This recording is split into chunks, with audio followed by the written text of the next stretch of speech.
Hello friends, welcome to R V tailoring and R V embroidery. ಇವತ್ತಿನ ವಿಡಿಯೋದಲ್ಲಿ ನಾನು ನಿನ್ನೆ ವಿಡಿಯೋದಲ್ಲಿ ಚೈನ್ ಸ್ಟಿಚ್ಚನ್ನು ಹಾಕೋದನ್ನು ತೋರಿಸ್ಕೊಟ್ಟಿದ್ದೆ. ಮುಖ್ಯವಾಗಿ ನೀವು ತಿಳ್ಕೊಬೇಕಾಗಿರುವಂಥ ಇಂಪಾರ್ಟೆಂಟ್ ವಿಷಯ ಇದು ಅಂತಲೇ ಹೇಳ್ಬೋದು.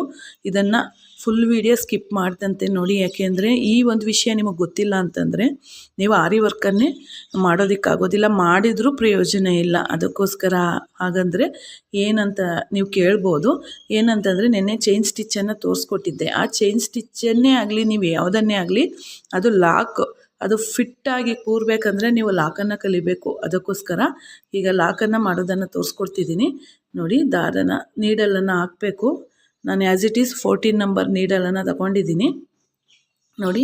ಫಸ್ಟು ನೀವು ಪ್ರಾಕ್ಟೀಸನ್ನು ಇದೇ ರೀತಿ ಮಾಡಿ, ನಂತರ ಪೆನ್ನಲ್ಲಿ ಹೇಗೆ ಹಾಕೋದು ಅಂತ ನಾನು ತೋರಿಸ್ಕೊಡ್ತೀನಿ ನೋಡಿ.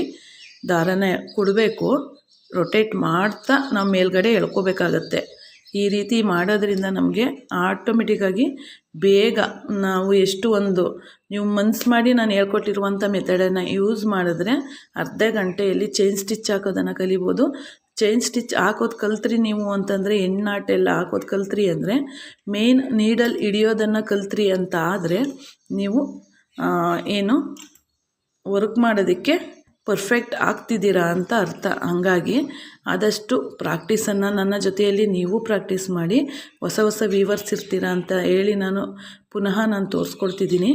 ಹಾಗಾಗಿ ಮಿಸ್ ಮಾಡದೆ, ಎಲ್ಲೂ ಸ್ಕಿಪ್ ಮಾಡ್ದಂತೆ ಈ ವಿಡಿಯೋನ ನೋಡ್ತಾ ಹೋಗಿ. ನಾನು ಈಗಾಗಲೇ ಸುಮಾರು ಬೇಸಿಕ್ಸನ್ನು ಈಗಾಗಲೇ ತೋರಿಸ್ಕೊಟ್ಟಿರೋದ್ರಿಂದ ನಿಮಗೆ ತುಂಬಾ ಈಸಿ ಆಗುತ್ತೆ ನೋಡಿ. ಈ ರೀತಿ ಹಾಕಿ ತೆಗೆದು ಈಗ ನಾವು ಲಾಕನ್ನು ಮಾಡೋದಾದರೆ ನೋಡಿ, ಈ ಲೂಪನ್ನು ಫಸ್ಟ್ ಲೂಪನ್ನು ಎಳ್ಕೋಬೇಕು. ಈ ರೀತಿ ಎಳ್ಕೋಬೇಕು. ಎಳ್ಕೊಂಡಾದ ನಂತರ ಅದ್ರ ಒಳಗಡೆ ನಾವು ಒಂದು ನೀಡಲನ್ನು ಹಾಕಿ ದಾರನ ಎತ್ಕೋಬೇಕು. ಈ ರೀತಿ ನೋಡಿ, ಈ ರೀತಿ ಎತ್ಕೋಬೇಕು. ಈ ಎತ್ಕೊಂಡಿದ್ದಾದ ನಂತರ ಈ ನೀಡಲನ್ನು ತೆಗಿಬಾರ್ದು ನೋಡಿ. ಸ್ವಲ್ಪ ಎಳೆದ್ರೆ ನಮಗೆ ಲೂಪು ದೊಡ್ಡದಾಗತ್ತೆ. ಆಗ ನಾವು ಈಗ ನಾವು ಎಳೆದಿದ್ದು ಫಸ್ಟ್ ಲೂಪ್, ಈಗ ಸೆಕೆಂಡ್ ಲೂಪ್ ಇತ್ತಲ್ಲ, ಫಸ್ಟು ನಾವು ಎಳೆದಿರುವಂಥ ಲೂಪು ಅದ್ರ ಒಳಗಡೆಯಿಂದ ಈ ಲೆಫ್ಟ್ ಹ್ಯಾಂಡಿಂದ ನಾವು ಎಳ್ಕೋಬೇಕು ನೋಡಿ. ಈ ರೀತಿ ಎಳ್ಕೋದ್ರಿಂದ ನಮಗೆ ಲಾಕ್ ಅನ್ನೋದು ಫಿಟ್ ಆಗುತ್ತೆ. ನೀವು ಈ ರೀತಿ ಲಾಕ್ ಮಾಡೋದು ಕಲಿತ್ರೆ ಸಾಕು. ಇದನ್ನು ನಾವು ಹೇಳ್ಕೊಡ್ತೀನಿ ಯಾವ ರೀತಿ ಅಂತ. ನಿಮಗೆ ಸ್ಟಾರ್ಟಿಂಗಲ್ಲಿ ಇಷ್ಟು ಲಾಕ್ ಮಾಡೋದನ್ನು ಕಲ್ತ್ಕೊಳ್ಳಿ. ಇನ್ನೊಂದು ಸತಿ ಬೇಕಂದರೆ ತೋರಿಸ್ಕೊಡ್ತೀನಿ ನೋಡಿ. ಇಲ್ಲಿಂದಲೇ ಶುರು ಮಾಡ್ಕೊಳ್ಳೋಣ ನೋಡಿ. ಚೈನ್ ಸ್ಟಿಚ್ ಹಾಕೋದನ್ನು ಫಸ್ಟು ನೀವು ಮೇನಾಗಿ ಕಲಿಬೇಕಾಗಿರುವುದು ಚೈನ್ ಸ್ಟಿಚ್ಚನ್ನೇ. ನೀಡಲ್ ಹ್ಯಾಂಡಲ್ ಮಾಡೋದು ಮತ್ತು ಚೈನ್ ಸ್ಟಿಚ್ಚು, ಇದರಲ್ಲಿ ವೆರೈಟಿ ಆಫ್ ಸ್ಟಿಚ್ಚಸ್ ಬರುತ್ತೆ. ನಾನು ತೋರಿಸ್ಕೊಡ್ತಾ ಹೋಗ್ತೀನಿ ನೋಡಿ.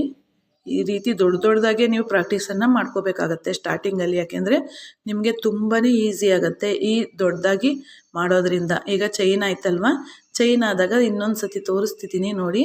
ಈ ರೀತಿ ಎಳ್ಕೋಬೇಕು ಲೂಪನ್ನು ನೋಡಿ. ಚೈನನ್ನು ದೊಡ್ಡದಾಗಿ ಎಳ್ಕೊಳ್ಳಿ ಫಸ್ಟು ಸ್ಟಾರ್ಟಿಂಗು. ಇಲ್ಲ ಅಂದರೆ ಇಷ್ಟು ದೊಡ್ಡದಾಗಿ ಬೇಕಾಗಿಲ್ಲ, ಪ್ರಾಕ್ಟೀಸ್ ಆದಮೇಲೆ ನಿಮಗೆ ಗೊತ್ತಾಗುತ್ತೆ. ನಾನು ಮುಂದಿನ ವೀಡಿಯೋಸ್ಗಳಲ್ಲಿ ತೋರಿಸ್ಕೊಡುವಾಗ ನಾನು ಮೆನ್ಷನ್ ಮಾಡೇ ಹೇಳ್ತೀನಿ ಯಾವ ರೀತಿ ಅಂತ. ಈಗ ಫಸ್ಟ್ ಲೂಪನ್ನು ಎಳ್ಕೊಂಡ್ವಿ. ಈಗ ಅದೇ ಲೂಪ್ ಒಳಗಡೆಯಿಂದ ದಾರನ ಎಳ್ಕೋಬೇಕು. ಈ ರೀತಿ ಎಳ್ಕೊಂಡ್ವಿ ಅಲ್ವಾ. ಈಗ ನಾನು ತೋರಿಸ್ತಿದ್ದೀನಿ ನೋಡಿ. ಈ ಲೂಪನ್ನು ಹೀಗೆ ಅಗಲ ಮಾಡ್ಕೋಬೇಕು. ಕಾಣಿಸ್ತಿದೆಯಾ ನೋಡಿ. ಈ ಲೂಪ್ಗೆ ನಾವು ನೀಡಲನ್ನು ಹಾಕೋಬೇಕು. ಎಳೆಯುವಾಗ ಲೆಫ್ಟ್ ಹ್ಯಾಂಡಲ್ಲಿ ಎಳ್ಕೋಬೇಕು ದಾರನ ನೋಡಿ. ಯಾವುದೇ ಕಾರಣಕ್ಕೂ ಕೀಳೋದಿಲ್ಲ ನೋಡಿ. ನಾನು ಸೂಜಿ ಬಿಟ್ಟಿದ್ದೀನಿ, ಯಾವುದೇ ಕಾರಣಕ್ಕೂ ಕೀಳೋದಿಲ್ಲ ಫ್ರೆಂಡ್ಸ್. ಇಷ್ಟನ್ನು ನೀವು ಪ್ರಾಕ್ಟೀಸ್ ಮಾಡ್ಕೊಂಡ್ರಿ ಅಂದರೆ ನಿಮಗೆ ಮುಂದೆ ನಾವು ಅಡ್ವಾನ್ಸ್ ಲೆವೆಲಲ್ಲಿ, ಈಗ ನಾವು ಒಬ್ರಿಗೆ ಕಸ್ಟಮರ್ಗೆ ಸ್ಟಿಚ್ ಮಾಡಬೇಕು ಅಂತಂದಾಗಲೂ ಅದು ಫಿಟ್ಟಾಗೇ ಇರುತ್ತೆ ನೋಡಿ. ಫಿಟ್ಟಾಗಿ ಇರಬೇಕು. ಅದೇ ರೀತಿ ನೀವು ಇದನ್ನು ತಿಳ್ಕೋಬೇಕು. ಸ್ಟಾರ್ಟಿಂಗಿಂದನೇ ನೀವು ಈ ರೀತಿ ತಿಳ್ಕೋದ್ರಿಂದ ನೀವು ಆರಾಮಾಗಿ ವರ್ಕನ್ನು ಮಾಡ್ಕೊಂಡು ಹೋಗ್ಬೋದು. ಮೋಸ್ಟ್ ಇಂಪಾರ್ಟೆಂಟ್ ಅಂತಲೇ ಹೇಳ್ಬೋದು. ಇದು ಏನು ನಾವು ಸ್ಟಿಚ್ಚನ್ನು ಹಾಕಿ ಲಾಕನ್ನು ಮಾಡ್ತೀವಲ್ಲ, ಇದು ತುಂಬಾ ಇಂಪಾರ್ಟೆಂಟ್ ಆಗುತ್ತೆ. ಮಿಸ್ ಮಾಡದೆ, ಎಲ್ಲೂ ಸ್ಕಿಪ್ ಮಾಡ್ದಂತೆ ಈ ವಿಡಿಯೋನ ನೋಡಿದ್ದಕ್ಕಾಗಿ ಧನ್ಯವಾದಗಳು. ಜೊತೆಗೆ ಇದನ್ನು ಇಲ್ಲೇ ನೋಡಿ ಬಿಟ್ಬಿಡೋ ಬದಲು ಅದನ್ನು ಪ್ರಾಕ್ಟೀಸ್ ಮಾಡಿ. ಪ್ರಾಕ್ಟೀಸ್ ಮಾಡಿದ್ರೆ ನಿಮ್ಗೆ ತುಂಬಾ ಹೆಲ್ಪ್ ಆಗುತ್ತೆ ಅಂತ ಹೇಳ್ತಾ, ಮುಂದಿನ ವಿಡಿಯೋದಲ್ಲಿ ನಾನು ಚೈನ್ ಸ್ಟಿಚ್ಚನ್ನು ಯಾವೆಲ್ಲ ವೆರೈಟಿಯಾಗಿ ಹಾಕ್ಬೋದು ಅಂತ ತೋರಿಸ್ಕೊಡ್ತೀನಿ ಫ್ರೆಂಡ್ಸ್. ಧನ್ಯವಾದಗಳು. Thank you for watching.